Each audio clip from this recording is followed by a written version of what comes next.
Today, on the season finale of Nighttime, we'll be previewing UCF football and making our way too early predictions for the upcoming season. Then we'll be taking a look at college sports best moments and players of the last year. And as always, we'll take you through the rundown to cover all things college sports, and we'll even say a few goodbyes along the way. So don't go anywhere. It's Nighttime one last time.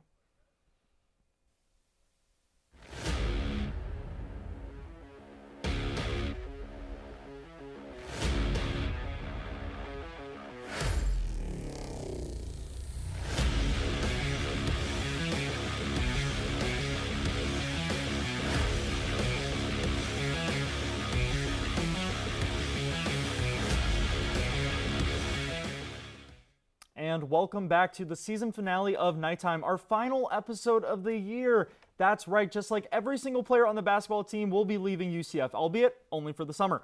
I am your host, Matthew Bracker, alongside Kathleen Moore. End of the line, how you feeling? It's been a great semester, Matthew. I've had a lot of fun. Hope we can continue things next semester. Me too. Well, as we get ready to say goodbye to UCF for the next few months, we wanted to take this episode to look back on the last year of UCF sports and look forward to where we're going. Yeah, and what better way to enjoy being a fan than the start of college football season? And while we're a couple months away, we figured now would be a great time to preview UCF season with Nighttime regular Layla Walt and former Nighttime host and current UNC, Tyler Brownrigg. How's it going, guys? I'm doing great. My final episode of Nighttime, it is a little bit of a somber note, but I am excited to talk about UCF football for how bad it is. Of course. Yeah. Layla, how are you? Good. Happy to be here for the finale, and excited to be back again next year. Happy Absolutely. to have you guys. And, you know, like you said, maybe terrible or whatever. I'm remaining optimistic, but there are a lot of question marks around UCF. Obviously, new coach, big transfer class. So let's just get right into it. Tyler, what is your biggest question mark for UCF this season? I would say that the biggest question mark right now is the quarterback position. There have been a lot of transfers with UCF football. Dylan Risk is gone.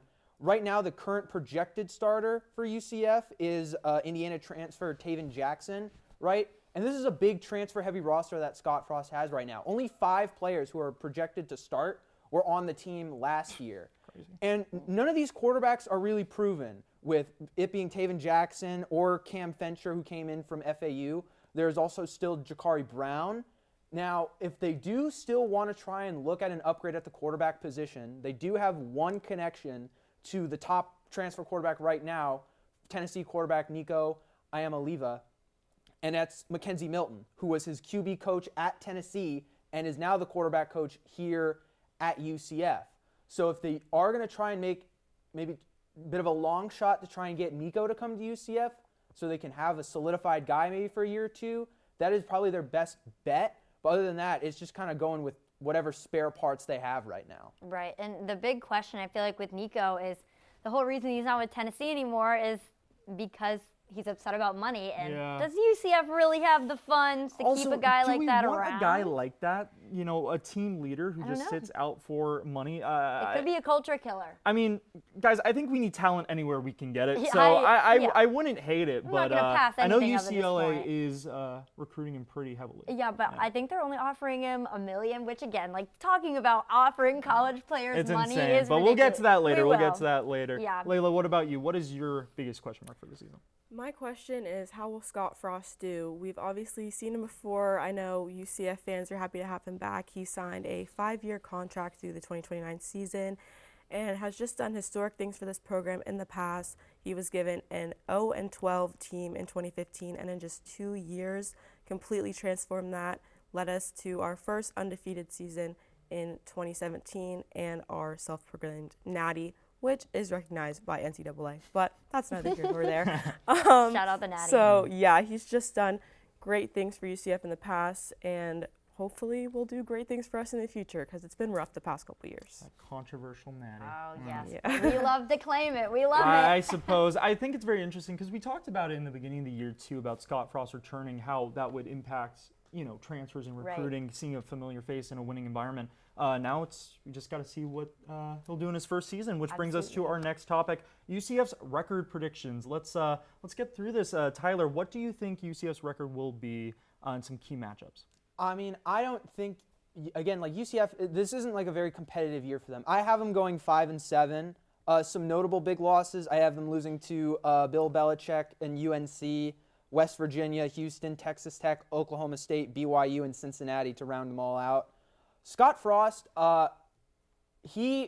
when he ended his coaching in Nebraska, he was very bad at one-score games, that Nebraska team. Like, historic. It was like one of the worst one-score game situation teams ever, and that is like the area where you need to see him.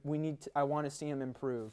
And obviously right now the roster just isn't good enough probably to like win these like tighter, close contests, which UCF just in recent years just hasn't even been good at with Gus Malzahn, and now you have Scott Frost, who is a historically bad coach in that. Right. It's just, and also, again, West Virginia, they have Rich Rod, UNC with Bill Belichick. These are just tough teams, and I don't really think they can win them. Yeah, I'm definitely not in disagreement with you. Layla, what about your take? I also have us going 5-7. I have us losing to UNC, West Virginia, Baylor, Houston, Texas Tech, Oklahoma State, and BYU.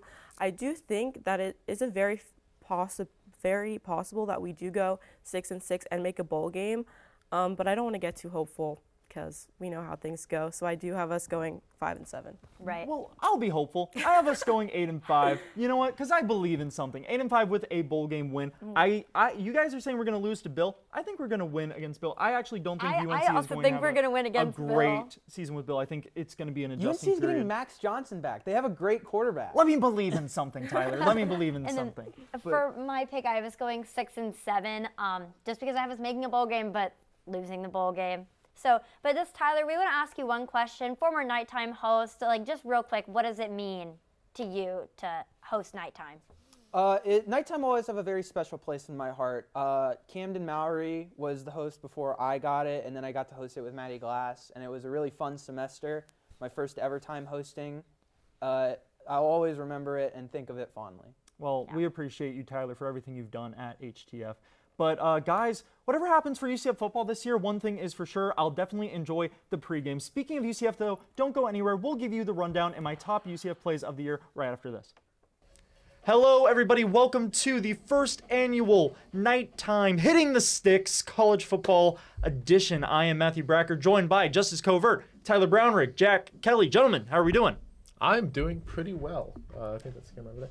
I'm doing pretty well. Yeah, I'm excited to play. I've never played college football before. We were kind of testing it out before we started recording. Yeah, you got some reps. No, it didn't go well at all. It was pretty. I played both of them, and they got owned. I will play as Clemson. All right. I think a lot of people gave Dabo Sweeney some of the business because he didn't want to do transfers. I was one of those people. I've sat there. Oh, Kobe. Kobe's there. Kobe. Oh, Kobe's got a step. Yeah! He's gone. He's gonna go all the way. I talked to that guy. Opening score, touchdown. He was a late addition to the Senior Bowl. He was. I talked to him. Oh, I thought he was doing the Heisman celebration. No, I'll hit it. I don't know what. Oh, yeah. Hit the post. Whoa. Oh, there it is. There it is. Definitely top 10. The matchup to watch is a quarterback and a right end. Najee. Is he gonna get Who him? had like Did Najee Kelly even play this season? He did. He was actually at one point the UCF sack leader at one point in the season with like 2. They hate you. Matriculate. Yeah. There you go. Oh, right into Stop the defense. I don't like it. Oh, kicking again. This is not an easy field goal here in the rain. Should I ice the kicker? You could. I would advise against it. And this is always a fake. Where are we going? That's not a pass? That wasn't a pass? That was a bad play call there. I didn't get to look at the play art. Not doing it. Oh, it was the wrong play because it didn't result in any yards. Nothing You're happened. right. That's an interception. Oh my God. By Anthony Barr. Barr. I do think it's going to be interesting to see how Brown plays this season. I If see a he lot plays of. this season. Well, Oh, X. he could be in a, Ooh, it was I there. know. I don't know what I was doing there. You know, it was a good guy because I was about to say. No! Yes! I didn't say anything. I was looking at it. I was watching it too. Thank you, Tyler. Oh, I saw was looking at the clock. Jack! Oh, yes. Yes, we are here with the coaches. First off, Matthew. Yes. Early lead here in the first half. Yeah. What would you like out there from your team? Yeah, I just think I do. Yeah, I just think that they played hard and Kobe did some good things and Jakari can run really nice. Thompson, clear favorites in this matchup. Top 10 team. Not looking great. Scoot over a little. Haven't gotten a completion yet, I think, from your quarterback. So what needs to change? We need a completed pass. And welcome back to Nighttime. It's time for Matthew's Most Valuables, breaking down college's top plays and players. And as you all know, I am a diehard UCF fan, have been my entire life for like 2 years. So it only makes sense to end the semester with my top 5 UCF plays of the last year. So here we go. Give me number 5. UCF basketball, first game of the year against ranked Texas A&M. They're going to put up a shot, but it's no good. But they'll rebound, get their miss, pass it out, put up a shot, no good. But they're going to rebound, pass it out, last chance, put up a shot, and it's no good. UCF with insane defensive pressure for the win. It's a court storm in Orlando. Surely the signs of a great season to come, right? Right? Now, number 4, though, is UCF baseball. Bottom 9th, tight game in Utah. Ground ball, though, and a scoop and a toss to second. First double play to win the game. UCF walks it off against Big 12 rivals. Let's take another look at it here. The ball went straight to Espinal, who passes it out to Jimenez and gets it to Bodecker for the final out. And that is about as close as it gets. Something about game winners does it for me. I don't know. Number 3, though, back to basketball. UCF Villanova in the college basketball crown, or the fancy NIT. Down by 3, Darius Johnson, number 3. He's going to put up a 3, and it is good. Bang! Darius Johnson, 42 points in the semifinals, wins it in overtime. We're going to miss you, pal. But number 2 is going to go to another UCF legend, R.J. Harvey. Last game of the year, he's going to get the touch, find the lane, and get in for his 47th touchdown, breaking Kevin Smith's total touchdown record and solidifying himself as a UCF legend. Let's take another look at it here. Elite ball carrier vision to get past the line in the backfield, and there's no stopping him after that. He's just going to jump in a little bit, and he finished the game with 48 touchdowns. We love you, buddy, future Denver Bronco, but that's not number 1, though. That's going to Dylan Risk. First career start in the space game, looking to air it out before half. Risk spins around the pressure, and he's going to take a risk here and chuck it deep to the end zone, and it's going to be caught. Randy Pittman, he gets the touchdown, the tight end, improbable. Let's watch it again. Risk with 3 guys in his face. Pause. He's going to throw it to the end zone, and Randy waits behind the clump here and just falls right into his chest, and he secures it for the touchdown. What a throw, what a catch. I can't even speak. That's how great it is. So congratulations to Dylan Risk and Randy Pittman. You get the last MMV trophy of the year. Now, normally I would have a trophy, but I don't give trophies to transfer portal traders and bums. But that's enough pettiness. That'll do it for MMV. I'll see you next season, where I'll make more lists and make Prompter's life a living hell. But now it's time for the rundown. Kathleen, one last time, take it away.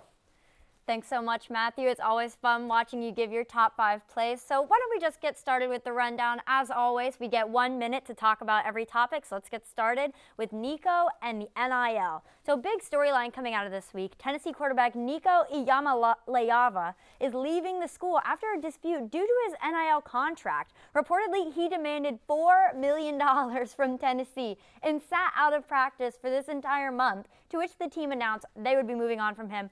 Obviously, that's just absolutely a culture killer for the team. He didn't really have a great year as far as stats are concerned, so I don't really know where he gets to argue his case like this. I think it's kind of ridiculous. Insane that we actually have contract negotiations for college. Like, we're actually talking about, oh yeah, he has an offer for $1 million at UCLA. What? Guys, this is not how we should be doing things. I mean, Brock Purdy has basically made $2.8 million in the NFL so far in his career. So what does this guy have to say? It's actually insane. It's ridiculous. Matthew, thanks for joining me back. Yeah, I am back. I saw a headline from Barstool saying that he's going to be the poster child of the era when college football lost its soul. That is heartbreaking. That is tragic. Absolutely. But why don't we move on to UCF and the Big 12 with women's tennis. Shout out. Women's tennis retains the number 20 spot in the nation as they claim the very first Big 12 regular season championship for all of UCF sports ever in UCF history. Crazy. They did this in a very tumultuous battle against BYU. And the hero for the Knights last Thursday for that game was Olivia Linser, who defeated Emma Camper in a 6-2 and 6-3 sets. they've been on a tear, honestly. I mean, this is definitely the best tennis team in UCF history. Yeah. For them to get the first Big 12, albeit regular season championship, that's still amazing. Right. And it's just a testament to how well these women have played this year. It's been so nice to see. And, I mean, it's not like any other UCF team has done it so far. So Yeah, I mean, we'll see, but 20-2 on the season, that is just about as good as it gets. I mean, well, I guess 2 losses. But now we're nitpicking. Well, that's how good yeah, this tennis team has been. when you have to nitpick the team, that's how you know you've gotten to the point where it's an incredible team. For But sure. I think it's time to move on to the WNBA. Paige Becker's nighttime favorite. Yeah. She went #1 overall in the WNBA Finally, draft. it feels like, yeah. I mean, I don't know if anyone is surprised by Paige Becker's going #1 overall, but I think she's going to have a great season in the WNBA. I mean, she got drafted to the Dallas Wings. Hey, Dallas finally did something right. Dallas Yeesh, sports, yeah. I think, is probably one Worst of trade in the history. saddest things. Yeah, I've yeah, ever but we seen aren't in here my to talk entire about life. NBA. No. No, definitely not. Becker's had an amazing college career. We all know this. Just won the Natty, and 8 days later gets drafted #1. I mean, what a Right. week! I mean, that living the dream right Yeah, there. well, the WNBA moves very fast. It's like the Natty happens, and then the WNBA draft happens like days afterwards, and then she's starting like spring practices in like 2 weeks, I think, and That's then insane. they play their first like preseason games Yeah. in literally like 4 weeks, and then the season starts. But I think she's in, gonna, like, a month and a I think half. she's gonna do well in the WNBA. I think she has great Absolutely. vision, and it's gonna be great to see. Speaking of basketball, though, Chiam from UCF. Tragic. No. He's gone. He's Yeah, gone, so along I with would- everybody, I would apparently. I would just like to say, I saw Chum on campus this weekend, and the next day he announced he was transferring. So I hope I didn't have something to do with It that. probably was. It probably was. I you. It probably was your fault. like scared him or something. Yeah. I don't know, bruh. But it's been rumored that he could go to a Big 12 division rival, which would be so upsetting. I just don't get it. I know. Like, Chiam would have why? been, no matter who we got in the portal, the star of this team. Yeah. Because we're losing Keyshawn, we're obviously losing DJ. Like, is it because we got this? We just got a center out of the know. transfer portal. Yeah. John Bull, related From to Ole Miss. Maybe. I don't know. Maybe he feels like we're like trying to replace him, so he was We just trying to aren't. get Two out. 7-footers, like. I know that would have been skyscrapers awesome. out there. I mean, this guy didn't get a lot of playing time at Ole Miss, John Bull. Yeah. But I have a feeling that in Cham's absence, he's definitely going to. I mean, He's who definitely gonna else is going to play. take up the minutes? He can start every single minute for every single position for all I As far care. as It's I'm insane. concerned, yeah. But Traitors. it's time for us to move on There to you go. two of my least Yeah. favorite people, probably ever. Travis Hunter and Shedeur Sanders are getting their jerseys retired by Mr. Deion Sanders.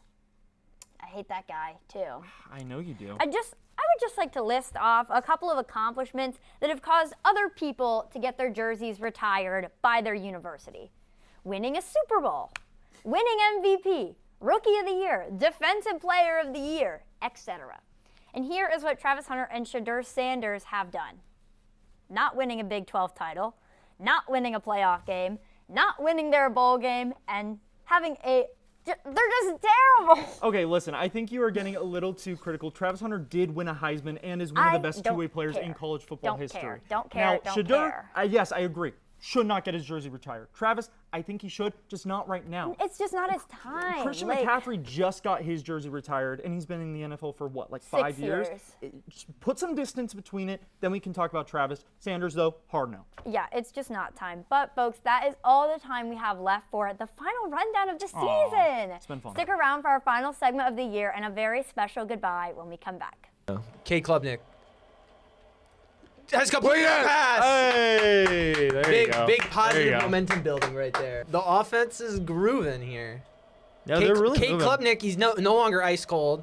Oh, no, There's no, a bit no, of no, hope. No, guys, don't press, don't press. Square. Oh, Don't- Williams. Oh, double coverage. The safety is there. Oh! Intercepted. Oh, no. Baby. Oh, it's tragic. Wow. That's unlucky. That's going on MMV. Defender makes a great play, Safety makes just a great read on the ball. Yeah, no, it's a great tip. Should have been in his hands, but Williams is the magic of EA perpendicular. football. Oh, he's getting crouched. Yeah. He's putting his body on the line, folks. Mac McWilliams. That's why he stumbles. He's like, oh my God. Writhing in Go back. Enhance. It is. Mac McWilliams putting his body on the line. Scored 20 points before this quarter. Wow, that's so ends. many. At least. Oh no! By Whitmore. Ah! Oh, that was the chance. Too close.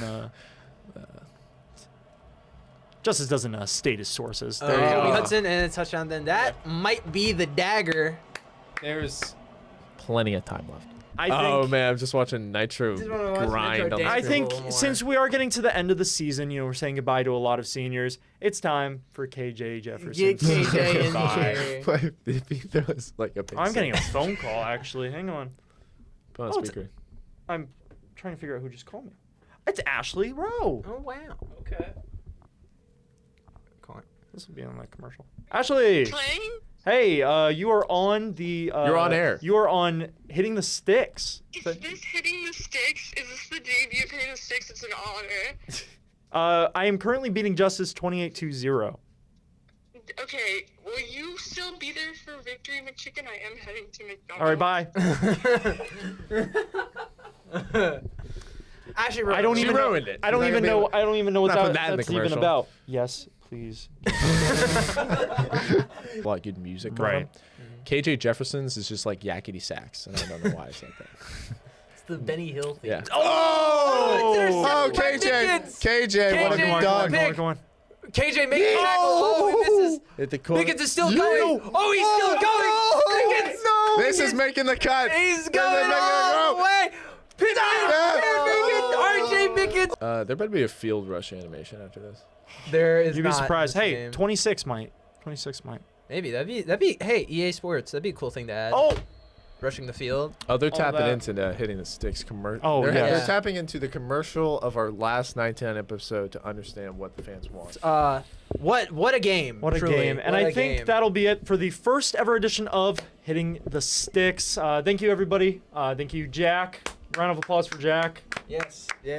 Who knows? We haven't seen the final product. It could look terrible. Oh, yeah. It could. Oh, that is true. Could be, yeah. yeah. that is Yeah. true. Wave at the camera. Thank you, Bye. Tyler. Yeah. Thank you, Justice, my competitor, my producer, my friend. And thank you, me, for winning the game. Ali Competent. That'll do it. And back to your regularly scheduled.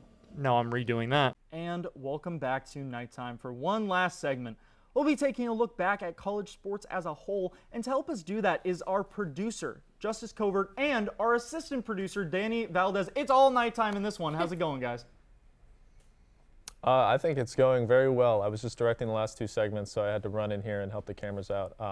But no, I'm very excited. This is actually probably like the third time I've actually ever been on nighttime, despite the fact I've been producing for the last 2 semesters. So Wow. I'm very excited. Crazy. Nighttime history. Nighttime history being made right now. Danny, how's it going? It's going good for me.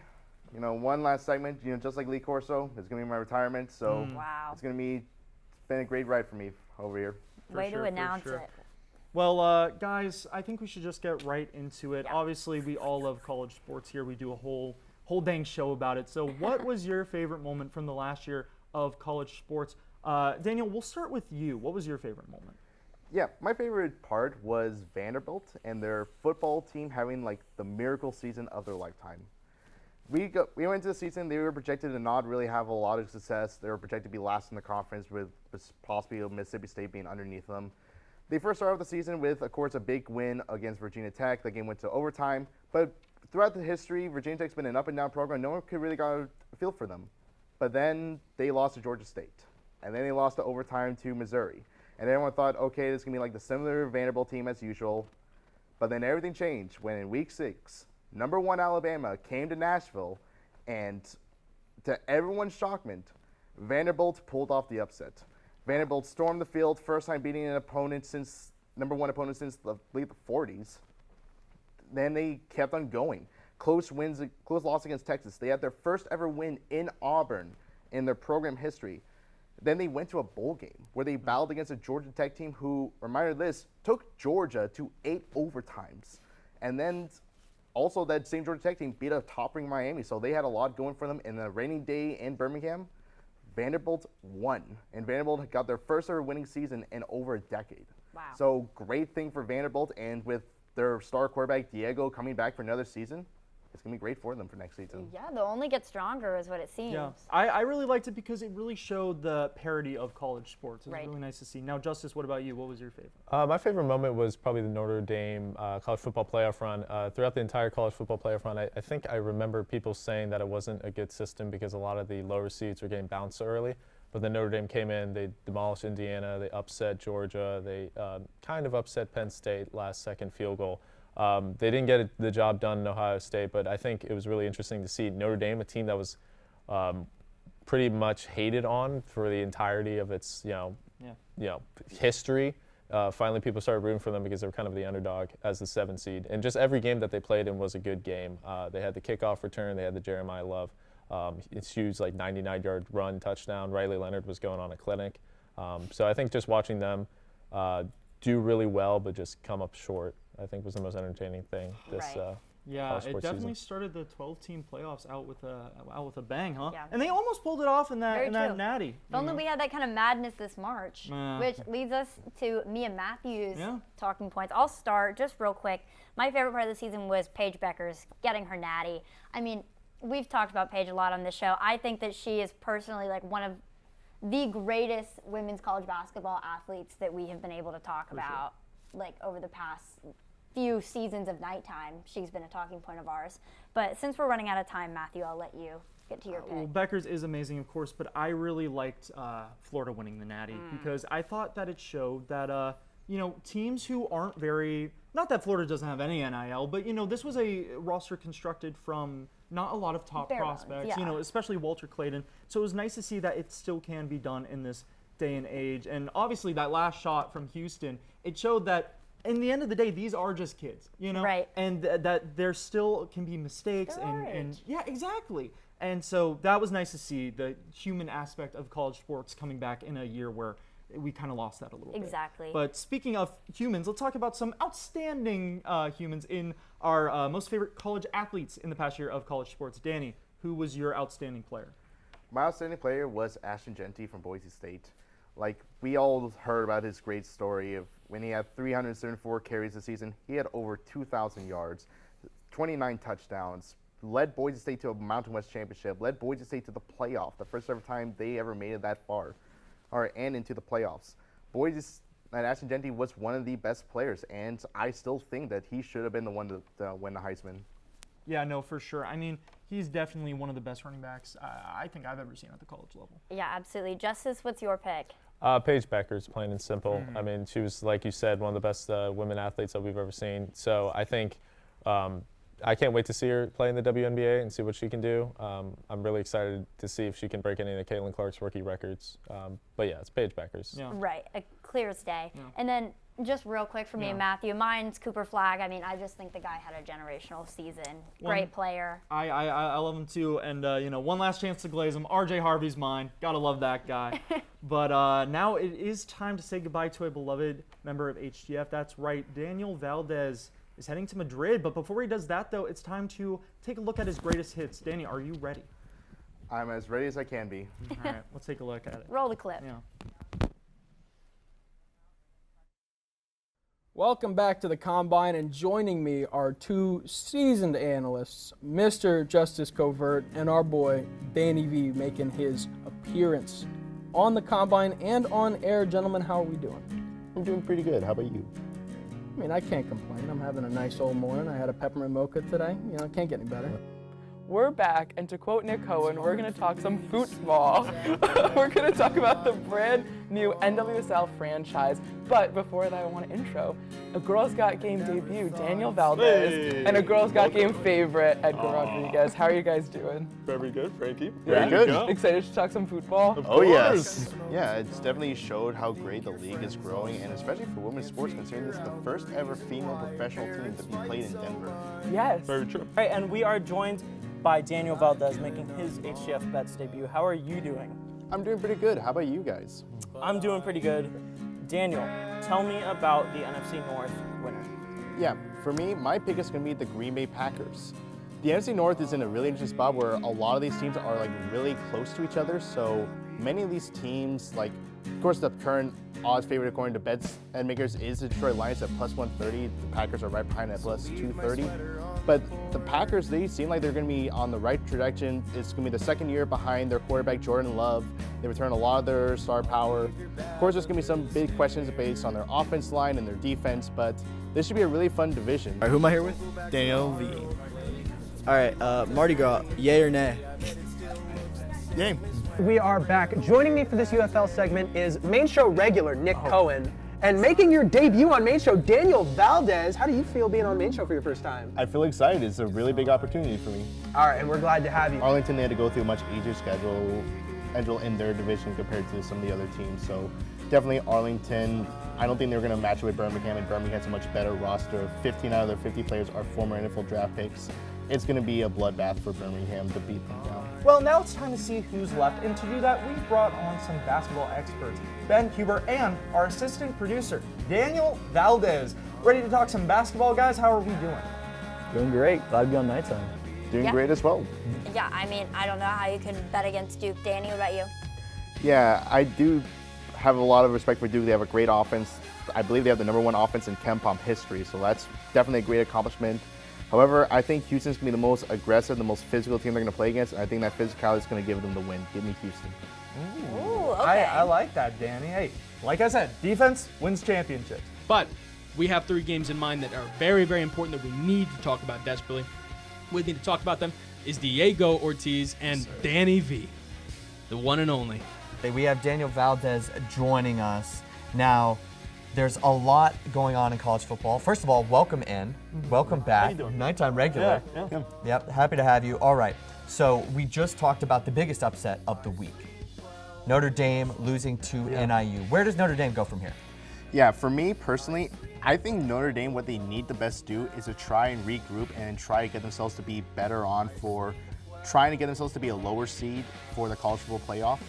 They have themselves a schedule that's not really the easiest, but it's not really the hardest. So that strength of schedule might come into big problems. And the thing that's the main problem for them is their loss to NIU. How will the committee view it? Right.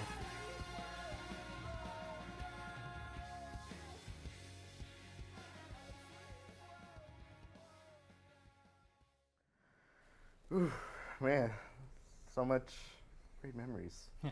Yeah, it's been absolutely incredible to have you in this program, Danny. You've been a great assistant producer to us here at Nighttime, and you've just had a big impact on the program just all together. So if you could just tell us about what HGF has meant to you over the past few semesters that you've been here.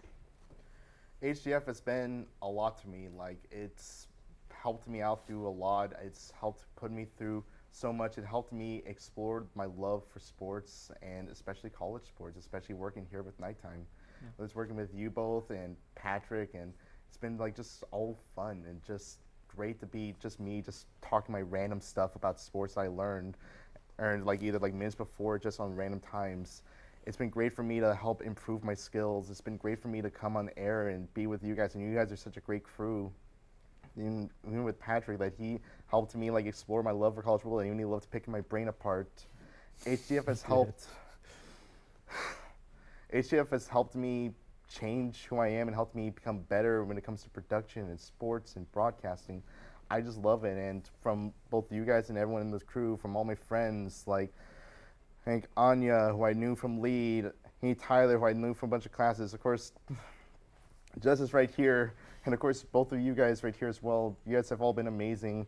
My times and all the different shows, it's been great, and even the people at home, including my beautiful partner Jasmine, who probably gonna be watching this because she loves to watch, and they love to watch every single appearance that I'm on. So I'm happy that I've been part of this program, and I wish if I had another life, I would be part of this program again, over and over and over again. Oh, Well, that's so sweet, Danny, Danny. I hope you know how much you mean to this program and to Nighttime, and just to us as people. And you always make my morning, when I walk in the studio and you tell, like today when you broke Lee Corso retiring, yeah, Danny's always keeping us up to date. Danny's always there, and Danny does great work, and Danny is a great human being, and I know that you're going to be successful wherever you go, Danny, without a doubt. So we love you, Dan. 100%. We love you, Dan. Thank you. Love you as well. But I think that's going to do it for another season of Nighttime. Yeah, thanks, Justice, for all the work that you've done on the show this semester. This show would be nothing without Justice. By the way, the amount of work he puts into the show is absolutely incredible. Justice, actually, do you have anything you want to say? Yeah, I just want to give Danny his flowers. I mean, the guy has no drama. He's always executing. Every time I see him, he's always bringing up some random college news that I'd never heard of, which is always so fun and fascinating. It makes for great content. It makes for great content. He is the PTI machine. But no, I mean, this season was a lot of fun. Grew a lot from last semester, and I can't wait to see, what we can do in the fall. Absolutely. Our producers, Justice the Octopus and All-State Danny, always reliable. Absolutely. Gotta love it. That's going to do it for another season of Nighttime. Matthew, it's been a great couple of months hosting the show with you. Yeah, I'm really proud of you. Oh God, get him out There's no one else I'd rather do this. Thank you so much. But anyways, be sure to keep up with our socials because there will be a little bit of nighttime content over the summer. Maybe we'll do a little something. But as always, I'm Kathleen Moore alongside Matthew Bracker. We'll see you in the next one.